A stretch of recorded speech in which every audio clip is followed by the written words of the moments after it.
Welcome to the Value Driven Brand Podcast, where you'll learn insights on how to communicate with authenticity, deliver genuine value, and create a memorable experience across your entire customer journey, helping your business become the sought-after leader in your industry.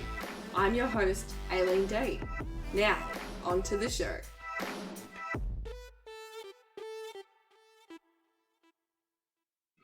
G'day everyone, and welcome back for another episode of the Value Driven Brand Podcast.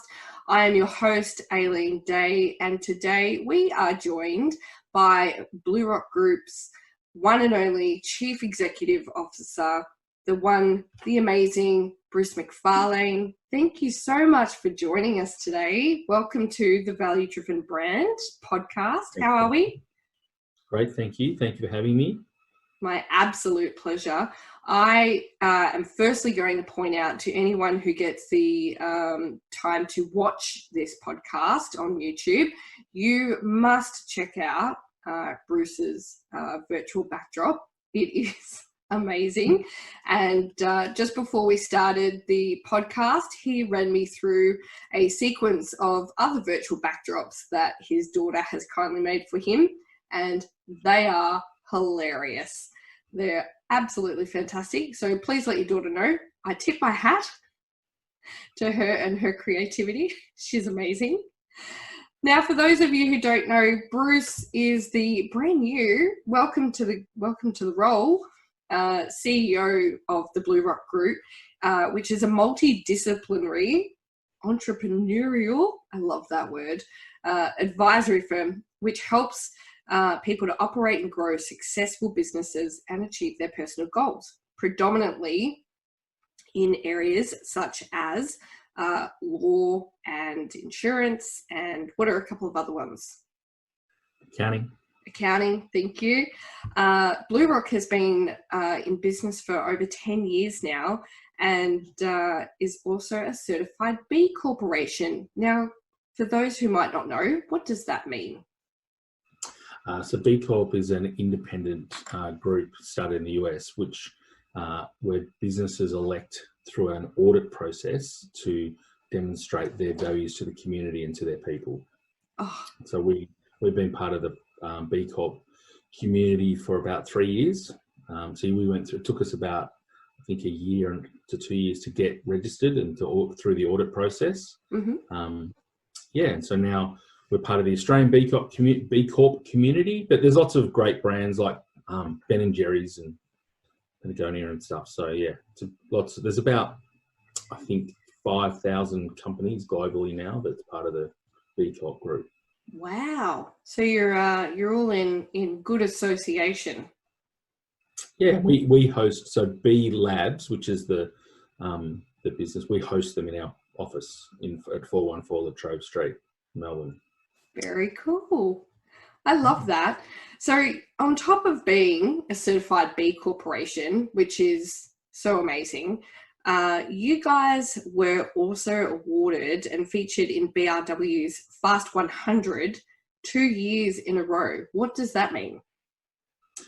So yeah, that's a revenue growth category. So we nominate to say that our growth has been at a certain level, and yeah, we've been fortunate to be the last couple of years in the top 100 fastest growing companies in Australia. That is phenomenal. Now, if you think that's good, the part that really warms my heart is this next piece, which when I heard this, I understand from working in big corporations myself how hard this can be, and now being self-employed, it doesn't change how difficult it is to grow a culture, but you guys have grown a culture so phenomenal that for the last 3 years in a row, you have placed top 10 in Australia as the best place to work. Top 10 in Australia. That is phenomenal. That is where I come in and go, that is what creates value.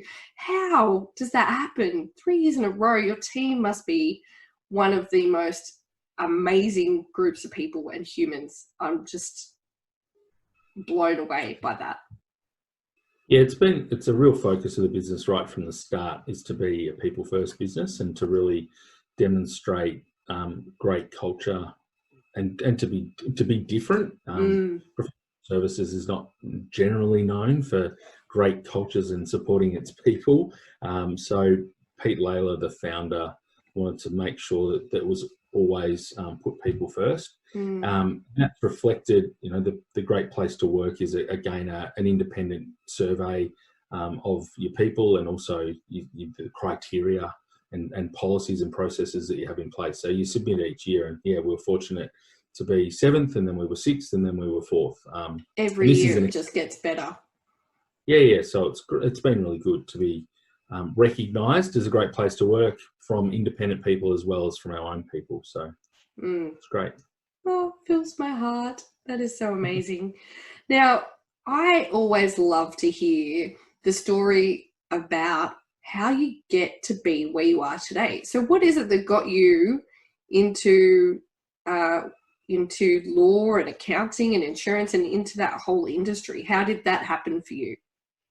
I guess if we go right back, my family were in business, so I guess was interested in business from being part of a family business. And my grandfather owned a supermarket in Ringwood, and my mum worked in the supermarket.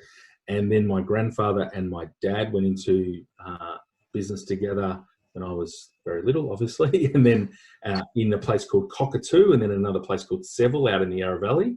And Not so far from me. I worked in the family business basically my whole life, from sitting in a high chair at the cash register in the 70s. But I got interested in the business. So yeah, from packing shelves to doing deliveries with Dad, taking food to people that, back in the 70s that didn't have cars and stuff.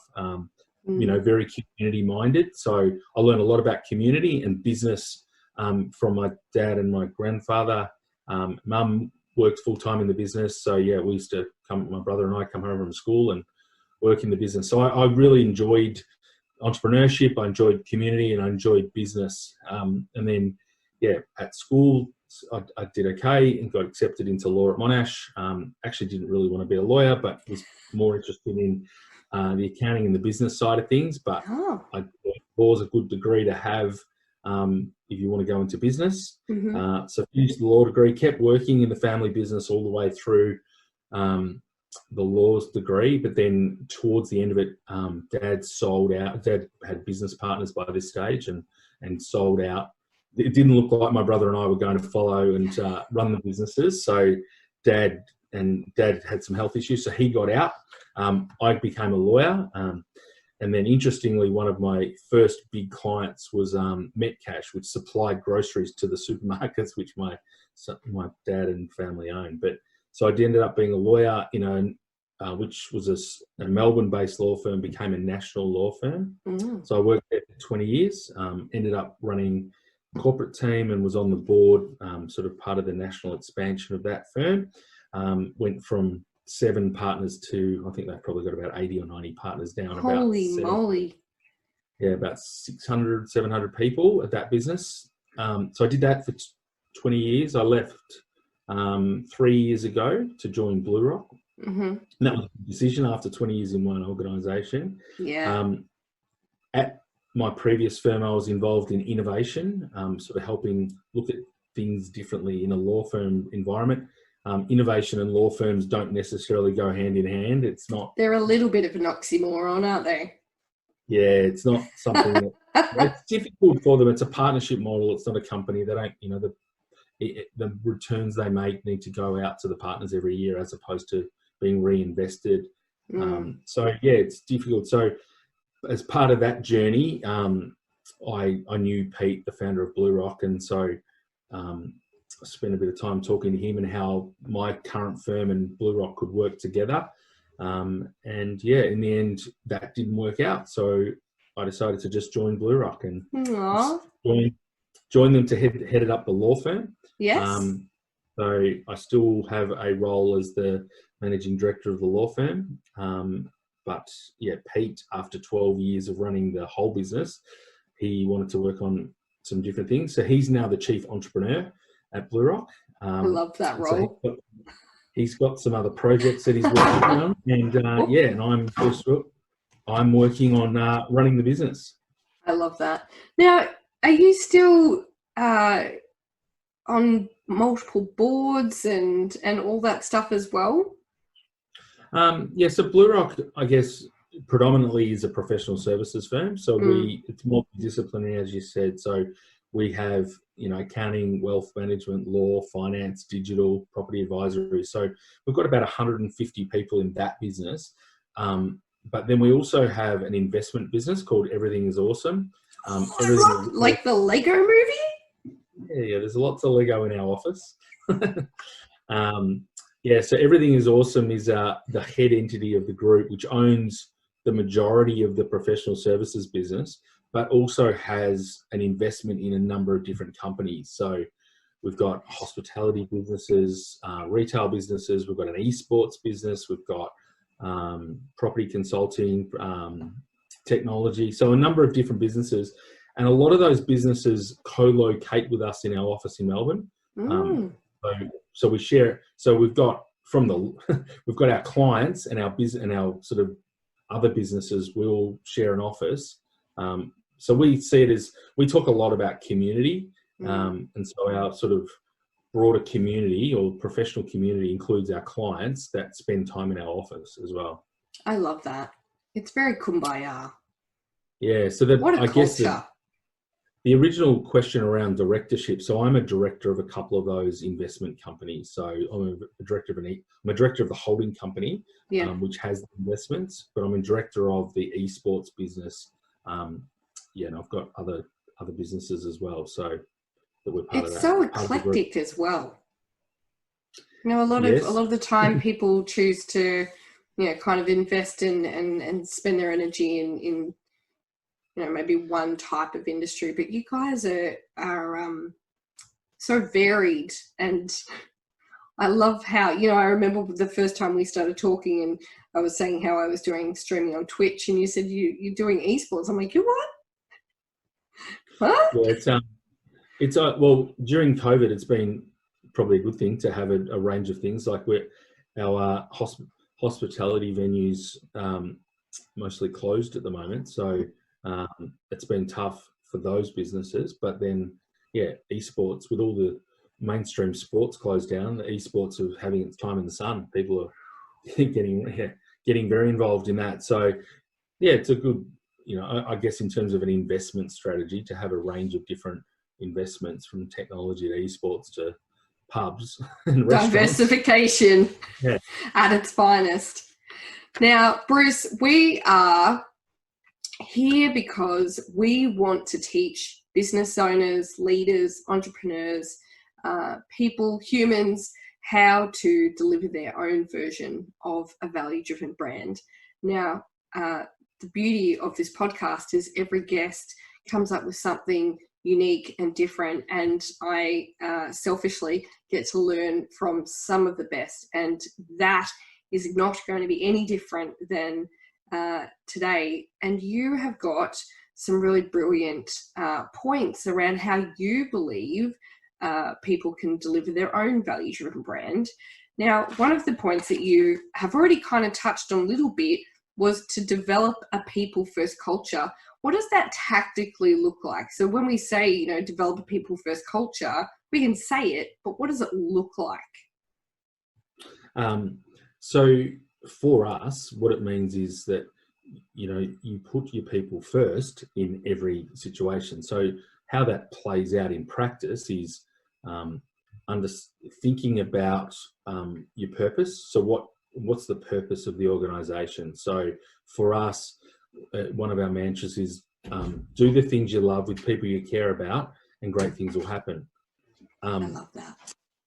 So I guess if you start with that as your purpose, make sure that you have some great values that back up your purpose. So we're very much a value-based organisation, and that's important to us. So we live our values. They're front and centre all the time. Then back to the people first thing. So that's from everything to your agendas of your meeting to when you have a team when you have a meeting, a monthly meeting about performance, you start with people. Then you talk about your other stakeholders, which is your clients, and then you talk about your third stakeholder being your investors. So make sure that you have, Richard Branson's pretty prominent in sort of talking about things in that way, that you with your three stakeholders, your people are your most important in any business, but it's definitely the case in professional services. Yeah, I couldn't agree more. Sorry, go. I was going to say, I find that to be such prudent insight, because many businesses tend to focus, and it's not necessarily wrong, but they focus so heavily on the customer, which is brilliant. But the thing that they also need to take into consideration is that their team, their talent, is also their first customer. And when you've got them on side and developing and growing and feeling comfortable and challenged and, and safe, then you can go and care and deliver even more to that next stakeholder, which is, as you said, the client. The other thing that you've said is have a clear purpose and values. So we just touched on that. How do we find our purpose? Everybody's out there going, find your purpose. What does that even mean? I think it's important for the organisation to really understand what they do. And so for us, it's that's that sort of mantra around doing the things you love with people you care about. That's really at the heart of our purpose is, what are people passionate about, and who do they really care about? So that's why we talk a lot about community.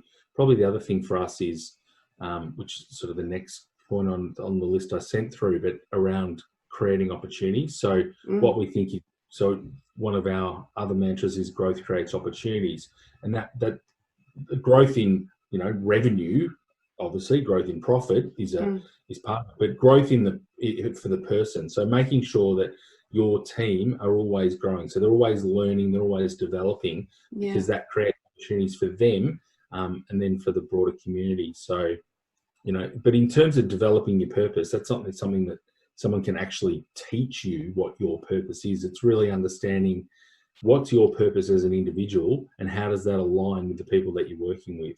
Yeah, absolutely. And it might even evolve over the years, but I think one of the best things you can do is work towards learning what that purpose is and then filling your cup from there. But the point you make about the growth and that creating opportunities is so fantastic, in the sense of when we talk about reducing team member churn or team member turnover, or even customer turnover. If your team are feeling challenged and they're feeling supported in that challenge, the result of that development, that personal development, that career development is phenomenal.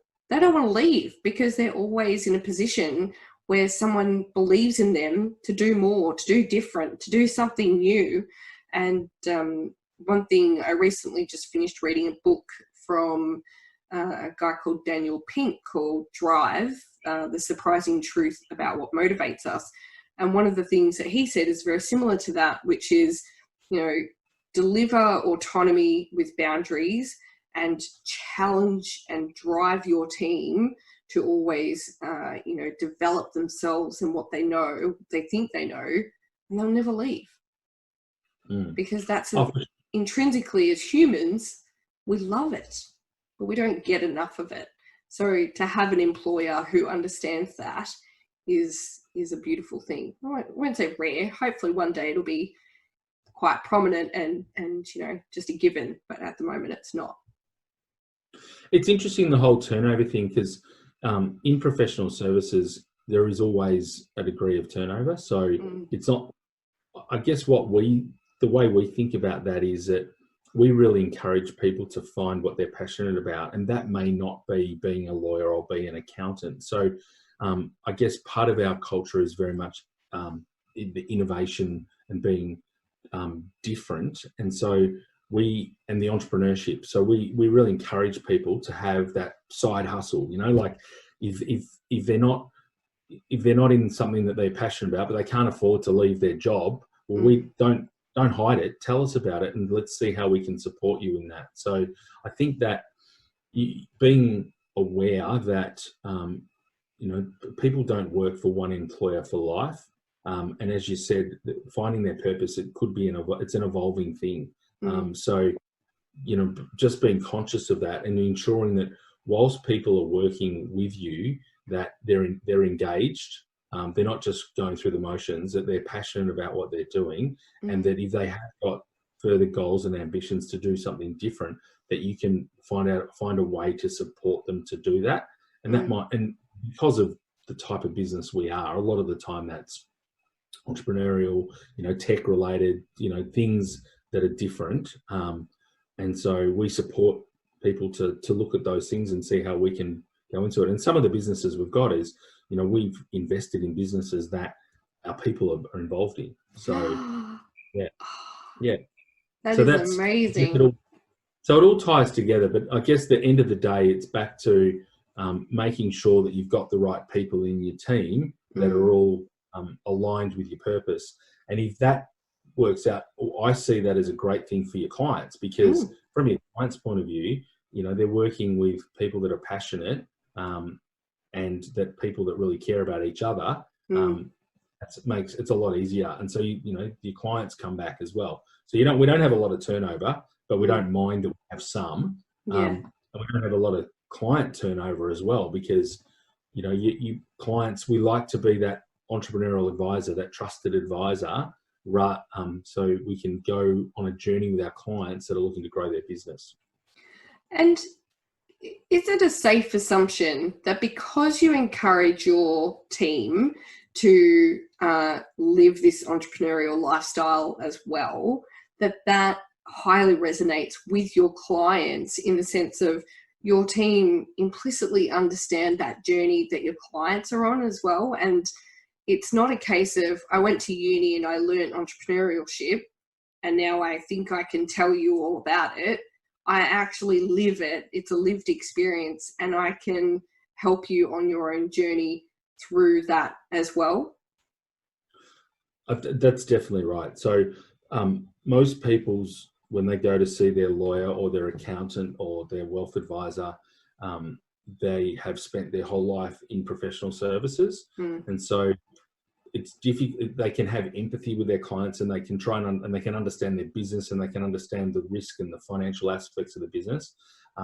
What we try and do is flip it around the other way and say, well, we can walk in your shoes because we're running another business, and we understand what it's like to take risk and put things on the line to make things to work. And if it doesn't work, what does failure look like? And one of the things that, I think professional services, the fear of failure is a very difficult thing, because you don't want your lawyer to be, the lawyers point out risk. It's, you sort of, that's how they're trained. Accountants are also generally pretty conservative in terms of what they do. And so, we've got that in our training, but at the same time, the fact that we're prepared to invest in businesses, start businesses from scratch, understand that whole entrepreneurial journey. And so that resonates with clients. So lots of clients are attracted to us in certain industries, particularly. Like, we've got a lot of clients in retail and hospitality because we own businesses in retail and hospitality. We've got business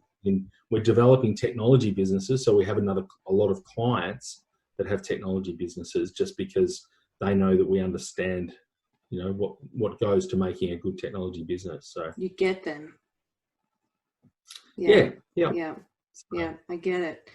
One of the other things that I really, really love, and you kind of touched on it with the B Corporation stuff, but one of the things that you have also stated helped create a value-driven brand is to support your community and give back. So how does BlueRock make that happen? Again, it's part of just what we do. So it's part of our values and our pillars to make sure that we're doing something for the community. So we actively encourage our people to participate in their local community. So, we support them to do things, like little things like, the local footy club or the local whatever. So be part of that. So it's not like, you know, lots of people in professional services, that's difficult because they're so worried about their timesheet. We're very keen for people to not work exceptionally long hours, so they have time to do that. And that starts at the top. So, you know, Pete, so doing things that providing benefits to the staff to make sure that they get out of the office, so they have time to do that. So, you know, things like gym memberships, we pay for people's gym memberships, so then we try and get people to go to the gym, you know, together, and then also then get involved in their local gym and local community and stuff like that. So the other one is we've got a wealth management business, and so that, you know, we have clients that have, you know, everything from startup entrepreneurs right through to family groups that have got, you know, $1 billion in there through the whole family. And so just a lazy deal. Yeah, so having some large clients has allowed us to support them in their philanthropic goals and help set up different, you know, whether it be for a particular family to set up a fund so that they can, for their giving strategies. So we've ended up doing something similar for ourselves, is setting up the BlueRock Foundation.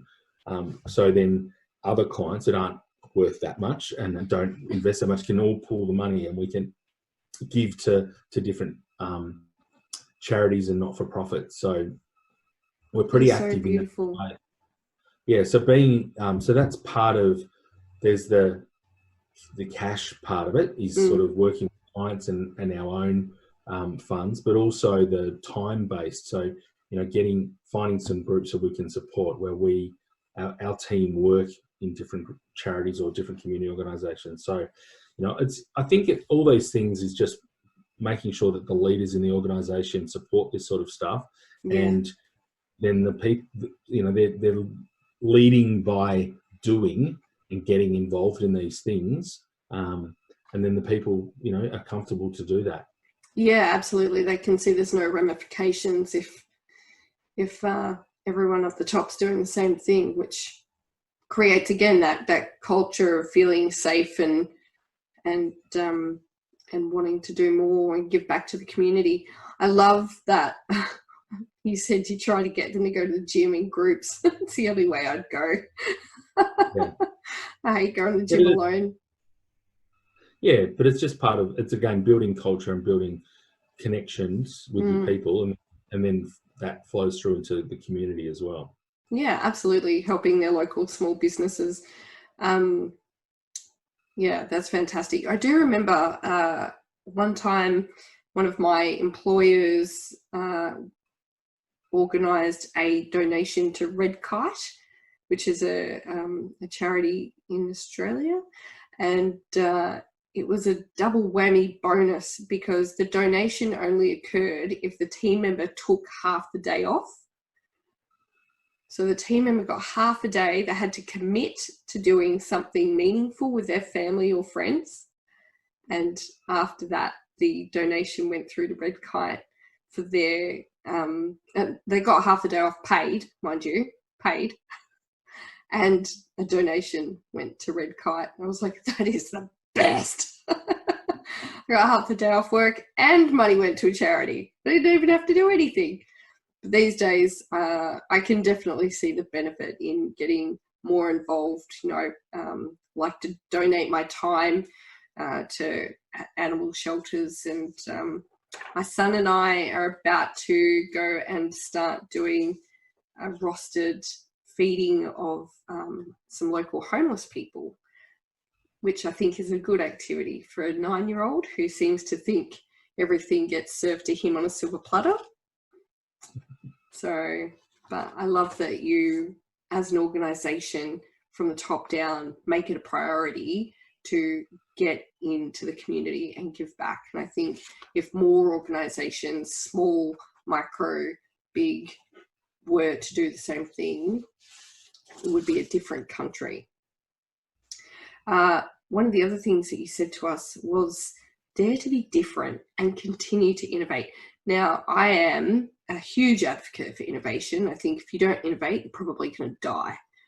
one of the best things about being different, I love that when I started to learn about your business, your organization, your marketing, and initially I screwed my nose up at it, sorry, BlueRock, but it grew on me so quickly, and I started to see your content in my social media feeds, and I realized it is some of the most smartest marketing that I have seen in such a long time, because now I instantly, even without seeing the logo, know exactly who that is when I see it in my social media feed. And I'm most certainly sure that is just the tip of the iceberg when it comes to be different.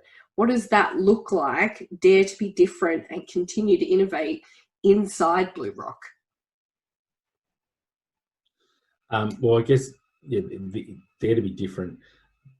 Most people find that the sort of larger professional service firms are quite similar. So if you go to a website of a large accounting firm or a large law firm, they're very similar. If you go to our website, it's very different. There's lots of colour and lots of animals and all sorts of strange things on our website. Laughter. I think there's my background here. Yeah, my background here. Yeah, there's a whole lot of stuff. I haven't. This is probably one of the tamer backgrounds we've got. Yeah. But the point is that I guess the thing, what Pete and the early people in the business thought is that you want, with that entrepreneurial side of things, and we want people to think a little bit differently. And so if we had the same office and the same website as all the other law and accounting firms, then people would, we want creativity and innovation to be at the forefront of what we're doing. So that's what, our website is very different. Our office itself is also very different. Most people walk into our office and they don't actually realize that they're in a professional services firm. There's a lot of, there's 3 floors, and it's a lot of color. There's lots of, it's more things that you would probably expect to see at a tech startup, with monkey bars and swings in reception with a giant Superman and a horse and things like that. I can't wait for isolation to be over. I'm coming in. Yeah, the other floor, we've got an enchanted garden on another floor with a big tree and a unicorn and all sorts of stuff. So there's a lot of, we've got themed areas for early innovators and entrepreneurs. So we've got our Attenborough area with lots of animals, and we've got a Gaudi area, and so there's lots of different things. So I guess what it is one, we don't take ourselves too seriously. So one of the things that we're very focused on is not judging people and just allowing people to be themselves. And so that allows lots of differences in how people, the people that are both our clients and ourselves. And we think that does also help with innovation. So, professional services, again, as we said earlier, not necessarily known to be super innovative. We think that we are ahead of the curve in terms of use of technology and just doing things a little bit differently. Law and accounting are 2 industries that people like to do things the same way that they've always done them. And so, they're both being disrupted rapidly now. So the role of the lawyer and the role of the accountant in particular, but also the role of the wealth advisor, the insurance broker, the finance broker, all the different parts of the business, the use of technology is continuing to accelerate. And so you need to make sure that you're not doing the same as what everybody else is doing. So that's in everything we do, is just asking that question, could I be doing this differently? Yeah. And I think that is a fantastic question, because I literally, just before we started doing this afternoon, was doing a mentoring session and explaining to a client that one of the things that entrepreneurs are horrible at doing is asking themselves the question, or reflecting on what it is we do, to understand whether or not there's actually a better way to do it. And we just get stuck in this doldrum of, doing things the way we think they should be done, or the way they always used to be done. And before we know it, we're outdated and we haven't innovated at all. someone's legs ahead of us and we're out of business. So I think, and I really love that part around, not judging people and that helping people's creativity and innovation, because, so many times I've experienced and seen situations where people want to be creative and they want to create change and innovate, but, the systems don't let them, or they get told, yeah, give us your ideas, but then nothing ever comes from them, or, oh, maybe we'll hold off on that, or we're not quite, you're a bit ahead of your time, and nothing changes. So people give up on being innovative. And that is clearly not a thing that happens at BlueRock. And I absolutely love that you have so many different levels of, facets of creativity happening in that office, that people might feel like an Edinburgh day today, but tomorrow they might feel like a, sitting in Lego. Not me personally. I have PTSD when it comes to Lego. Too many years of stepping on it.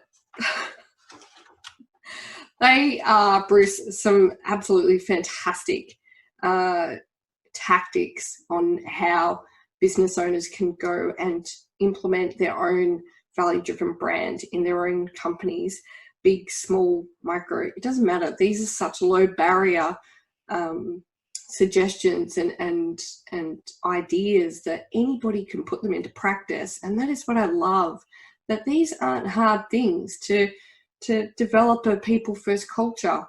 Not that hard, to have some purpose and values around why you do business, who you want to do business with so that you can enjoy doing business. Some fantastic ideas. And if you are listening to this and you don't have, strategically, or you haven't sat down and reflected on what those values are to you, I say to my customers all the time, values to me in business means the behavioral traits that I will not do business without. So they are live and die behavioral traits for me. For example, I won't do business with people that don't show integrity. I just won't.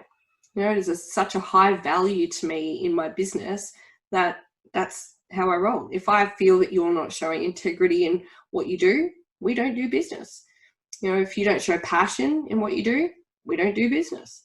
So for you in business, having that list of what you value the most in how you deliver yourself and what you get back is just such a fantastic foundation, and everything goes from there. Would you agree with that? Like, everything comes back to those values? Yeah, I think that's right. It starts with the purpose, and make sure that you've got the values that you live by, and that drives the behaviours that you need to be successful. Exactly. Now, we are just about out of time, but before we go, I have got to the point where I am asking everybody that comes on to the Value Driven Brand podcast to tell me that one song that gets them pumped up for anything. Now, Bruce, do you remember the song that you told me gets you pumped up for anything? Yeah, so I like a band called the Potbellies, and the song Don't Hold Back. Probably didn't love the fact that it's now part of an ad, but also... Is that a Jeep ad? Yeah. Jeep? Yeah, I drive Jeep. Sorry about that. But that's how good it is. They realised that's how motivating it is. They had to put it into a commercial.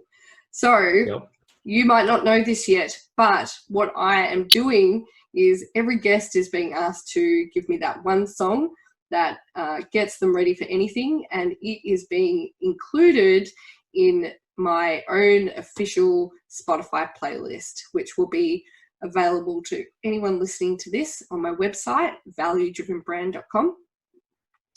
And by the time you hear that playlist, there is no reason that you cannot be ready for anything that comes in your way. You're going to be pumped AF, right? Pumped, this is going to be the most smashing playlist. I've already started playing it myself. So Bruce, thank you for your contribution. It is officially added to the playlist.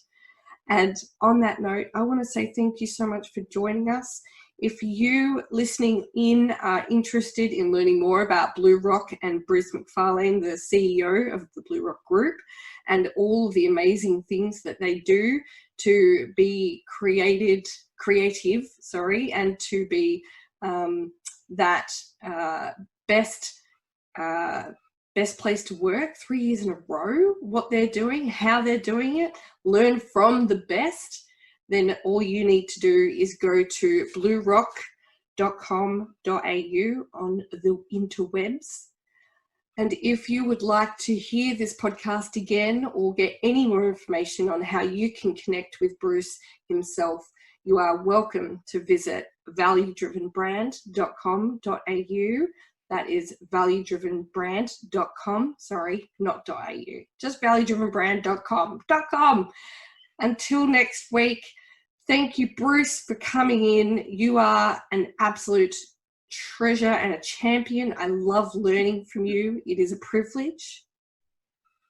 Thank you. Thanks for having me. It's been a lot of fun.